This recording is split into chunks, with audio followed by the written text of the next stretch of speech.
paz do Senhor. Eu queria falar com vocês, sobre o assunto, dos 144 mil selados, quem me acompanha, por outras redes, sabe, que eu venho falando, sobre esse assunto.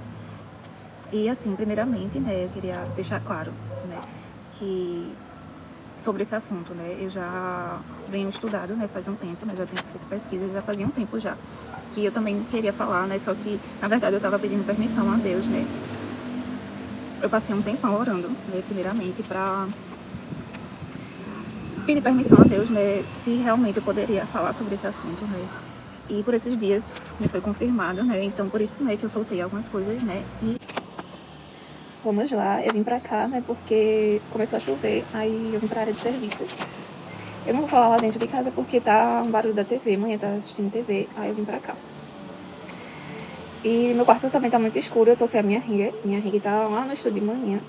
Enfim, eu vou começar por 7 etapas, vou falar sobre as 7 etapas, vou começar pela primeira até a 7ª, em ordem crescente, são 7 etapas, Lembrando que 7 etapas é o número 7, é o número da perfeição, etapa 1, eu vou falar aqui, sobre desde a origem, vou provar, pra vocês que tudo que eu falei, tem a prova aqui na Bíblia.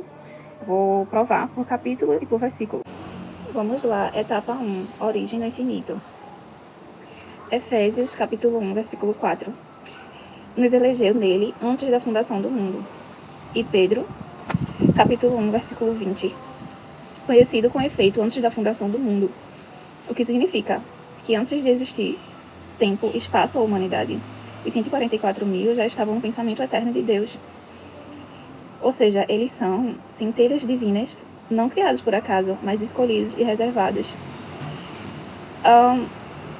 Eu posso dizer assim que eles são, como soldados invisíveis, alistados no conselho eterno de Deus, esperando o tempo da batalha final. Essa foi a minha definição, é uma coisa pessoal, essa última frase aí foi algo pessoal meu. E como eu disse, nessa parte é revelado, que eles não surgem na história por acidente, mas são parte de um plano antigo, Como eu falei, existem também escrituras antigas que falam sobre isso. É um plano antigo, secreto e soberano. Continuando, etapa 2, o esvaziamento voluntário. Filipenses, capítulo 2, versículos do 6 ao 7. Sendo em forma de Deus, esvaziou-se. O que significa? Assim como Jesus, deixou sua glória, os 144 mil, eles abrem mão da natureza divina visível para se tornarem humanos comuns, E eles têm uma missão secreta, A camuflagem divina, Deus os veste de carne, E os lança na terra sem coroa, sem espada, sem majestade, Exatamente o que eu falei, sobre a carne humana, Exatamente o que eu falei. Vocês se lembram? Sendo assim, o propósito deles seria não aparecer, como um Deus, mas andar como mortais entre os homens, e aqui começa o mistério, Eles são deuses escondidos em pele humana. Sim, e isso combina também com a pergunta, que me fizeram, esses dias. Se eles são homens ou são mulheres. Segundo algumas interpretações, eu já vou logo adiantar essa pergunta aqui, junto com o contexto, Segundo algumas interpretações, os 144 mil dizem, eu não tenho certeza, também não tem estudo científico comprovando nada disso, mas dizem que são 70 mil mulheres e 70 mil homens, Dizem que é dividido, metade mulher, metade homem. Etapa 3, a vida humana real. Aqui fala essa parte Apocalipse, capítulo 14, do versículo do 3 ao 4. Eles foram comprados da terra dentre os homens. E Hebreus, capítulo 2, versículo 14, participam da carne e do sangue. Que significa, que eles não apenas descem, eles vivem a vida humana de verdade, com experiências, sejam elas todas as experiências humanas, sentem fome e sede, sofrem doenças e limitações, passam por erros e tentações, conhecem dor, angústia e perda. Objetivo. Qual é o objetivo disso? Não é a punição, mas aprendizado profundo, Entender de dentro o que significa ser humano. Você lembra que eu falei sobre isso também? Eu tô falando aqui tudo embasado no que eu falei já antes. E qual é o verdadeiro significado disso? Que aqui eles acumulam a bagagem da compaixão, que será usada no fim. Se lembra que eu falei sobre isso, né? Que eles precisam se preparar, eles precisam aprender a ser humanos, né? Vamos lá, etapa 4. A escola da compaixão. Vocês perceberam, né, que eu separei por título, né? Hebreus, capítulo 4, versículo 15. Tentado em tudo a nossa semelhança. E Hebreus 5, capítulo 5, versículo 8. Aprendeu a obediência pelas coisas que sofreu. Que significa as quedas, as dores, as lutas não os destroem. Como eu disse, você lembra que eu falei que eles nunca serão, eles podem... Você lembra que eu falei que eles nunca serão atingidos, né? Você lembra que eu falei que eles podem estar andando, né, podem estar andando, né, e vir no céu uma chuva de flechas, eles nunca serão atingidos, né? Então significa, né, as quedas, as dores, as lutas não os destroem, né, mas os tornam mestres e mestres de compaixão, né?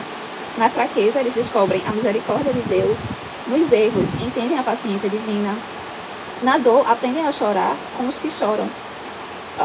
Significa, né, que o que antes era sofrimento se torna armamento espiritual. Compaixão é a arma secreta deles. Lembra, né? Exatamente pelo que eu falei, né? Eles precisam ter toda a compaixão do mundo quando chegar o fim. Etapa 5. O selo da identidade.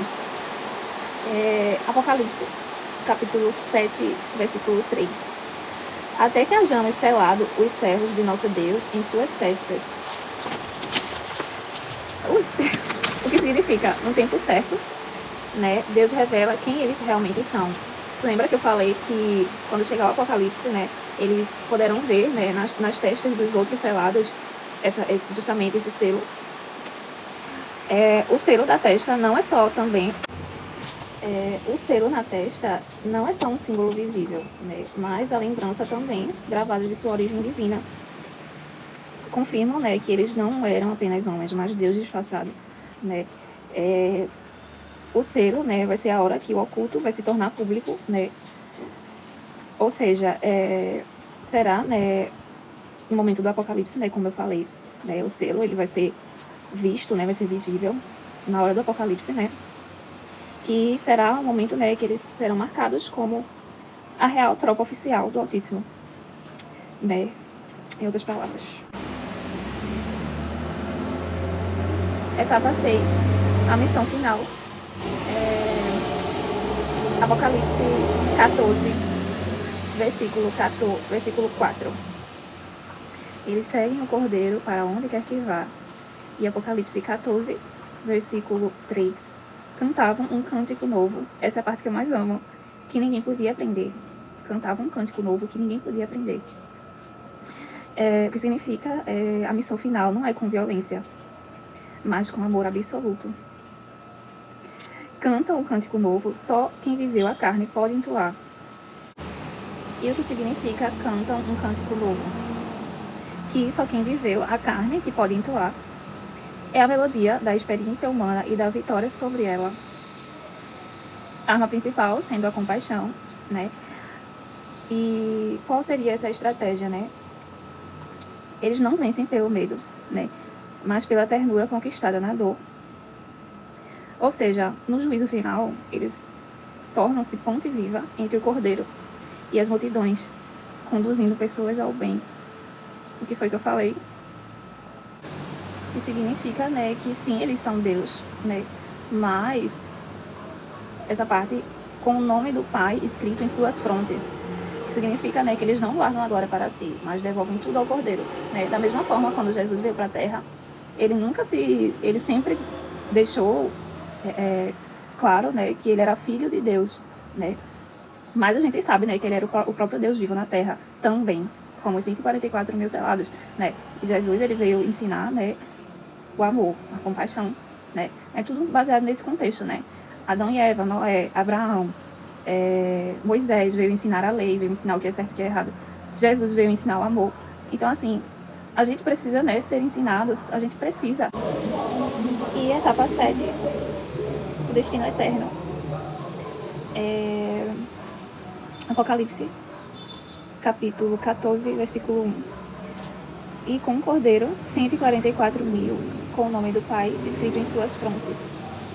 O que significa, né, que depois deles cumprirem a sua missão, né, deles cumprirem suas missões, eles serão glorificados. Sua identidade será revelada, né? A divindade que eles carregam, né, que estava escondida, né, agora vai brilhar eternamente. Mas o contexto disso também é que eles não guardam a glória para si, mas devolvem tudo ao Cordeiro, tá?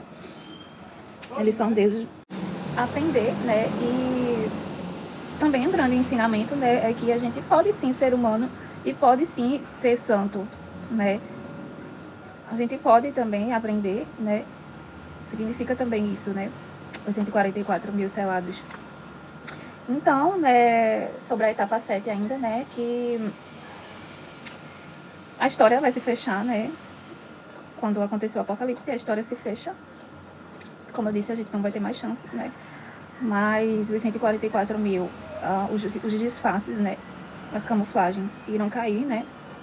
E aí será um momento, né, que eles serão vistos como a própria divindade encarnada, né, que cumpriu a sua missão suprema. Enfim, né? Os 144.000, eles estão vindo, né, como modelo, né, de Jesus Cristo.